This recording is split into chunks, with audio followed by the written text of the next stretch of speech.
HOA Karen called cops after selling my lake ranch to her boyfriend, so I seized her private club. Have you ever come home to discover that someone forged your name and sold your family's lake ranch to their boyfriend, then called the cops on you when you showed up to take it back? Because that's what happened to me. And you better believe I didn't just get my land back, I took down her whole damn kingdom. It started with an envelope. No warning, no call. Just a thick manila envelope sitting in my mailbox with a return address I didn't recognize, Silver Bay Regional Title Services. Inside were copies of a sale contract, warranty deed, transfer of water rights, even a signature that looked like mine except it wasn't. It was a forgery, sloppy, tilted, not even close to my usual signature. They were trying to sell my lake ranch. My family's ranch. It had been passed down for 3 generations. I rebuilt the barn with my father's hands. I buried my dog Ranger beneath the willow tree near the shore.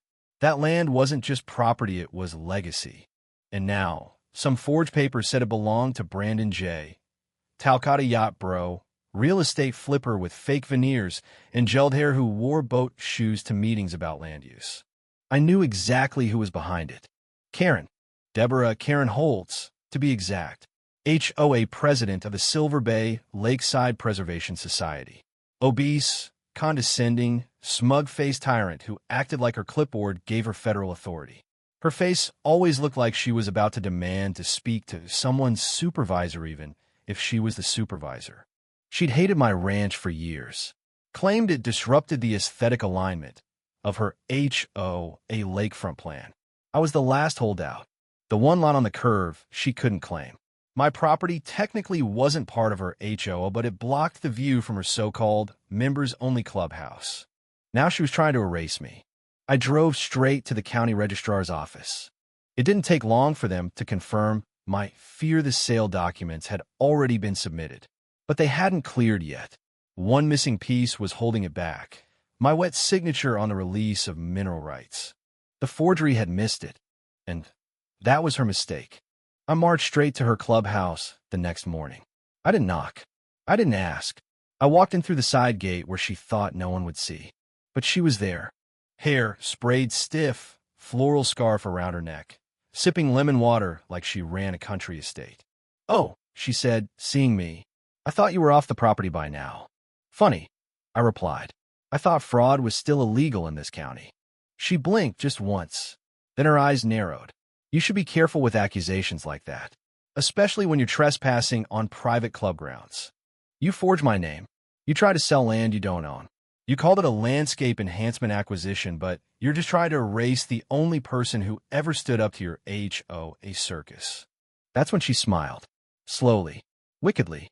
"You always thought that land made you special," she said. "But it doesn't. It's just dirt. And soon, it'll be Brandon's dirt. He knows how to treat a community." That was it. I turned and walked out. But I wasn't done. I made 3 calls that night. First to my lawyer, Cassidy, who specializes in land fraud and happened to owe me a favor from the time I pulled her SUV out of a ditch during a snowstorm. Secondo, a retired county assessor named Gil who knew every inch of shoreline title history since 1973. And third to Agent Leary, a U.S. Forest Service investigator and friend of my late father who once said, "If you ever have proof someone's selling lake land illegally, call me."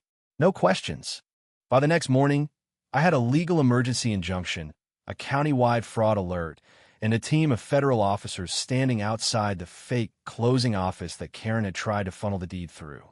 And then came twist number 1. Turns out Brandon, her so-called boyfriend, wasn't just some random real estate shark.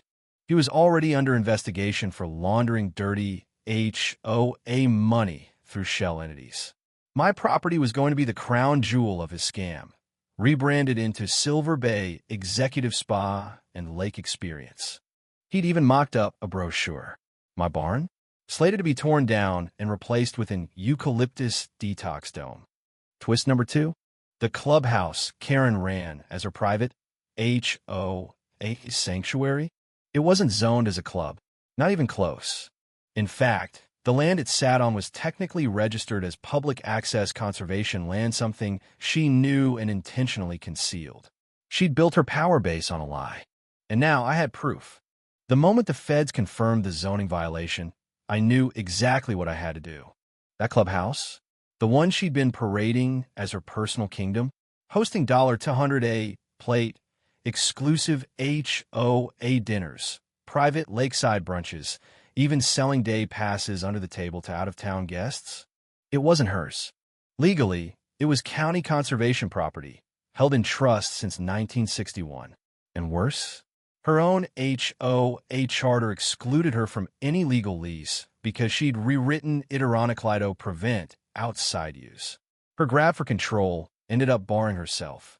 With Agent Leary's green light, the sheriff's department filed an emergency injunction.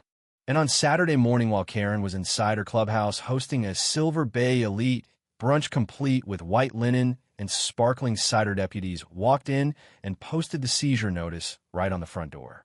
You should have seen her face. Flushed beet red, fork halfway to her mouth. She stood up like a matron in an old courtroom drama and shouted, "This is my property. You can't do this. I own this land." Deputy Morales responded coolly, "No, ma'am, you don't. You forged a deed, attempted to traffic stolen property, and operated an illegal business on protected county land. You have 5 minutes to clear out before this building is locked pending audit." She shrieked, cried, pleaded. She even grabbed a glass vase and threatened to smash it against the tyranny of land theft. It didn't help. Guests scattered. Her brunch guests, some of whom were her so-called investors, grabbed their bags and bolted. 2 men in pastel golf shirts actually ran out barefoot, holding scones. Karen refused to leave until Agent Leary himself stepped forward and said, "You forged a federal water boundary document, Deborah. We have the originals. We have the digital trail. And you lied to a land trust committee." That broke her. She collapsed in one of the velvet chairs and sobbed into a cloth napkin that didn't even belong to her. "I was just trying to make this community better," she whimpered. But the damage was done. Her entire HOA collapsed within 48 hours. The treasurer, who had no idea Karen had used HOA funds to rent the clubhouse, resigned and released all internal emails. The secretary came forward and said Karen had faked multiple board meeting notes for votes that never happened. Turns out, she'd been the only one voting. That Escalade she drove, leased in the HOA's name, but registered to Brandon's LLC. And Brandon? He skipped town. The morning the seizure hit the news, he emptied the joint account, booked a one-way flight to Belize, and left Karen with nothing but a locked phone and an overdraft HOA fund. Neighbors, once too scared to speak up, were now emboldened. One by one, they came to min it as members, but as people. They apologized. They thanked me. They handed me letters Karen had sent threatening foreclosure, lien notices, even photos she'd taken of kids playing too loudly near the club fence. The county thanked me too. Agent Leary offered me the right to apply for a long-term conservation easement on the land surrounding the clubhouse, which I did, and I was granted custodial stewardship of the former Silver Bay HOA clubhouse, which is now officially known as the People's Cabin. We tore down the members-only sign, painted the walls inside, rebuilt the dock that Karen had restricted to HOA officials only. Now, kids jump off it every afternoon. We host barbecues, veteran picnics, bird-watching mornings. No fees, no forms, no dress code, just sunlight, laughter, and land returned to its rightful purpose. As for Karen, she was charged with forgery of land documents, felony, wire fraud, obstruction of conservation regulation, operating an unauthorized private business on protected land. She pled down, avoided jail, but her name, permanently blacklisted from any HOA leadership, community trust roles, or real estate positions across the entire Tri-County area. Last I heard, she moved into a cramped apartment above a strip mall 2 towns over. Still wears that same tan windbreaker. Still complains online in HOA forums under a fake name that everybody knows is hers. And my ranch? Still mine. Still whole. And now, with a little extra land around the lake, I didn't expect to inherit land she tried to weaponize. Poetic, isn't it? So now, I ask you, As you picture her screaming on that porch while the badge went up and her little empire came down.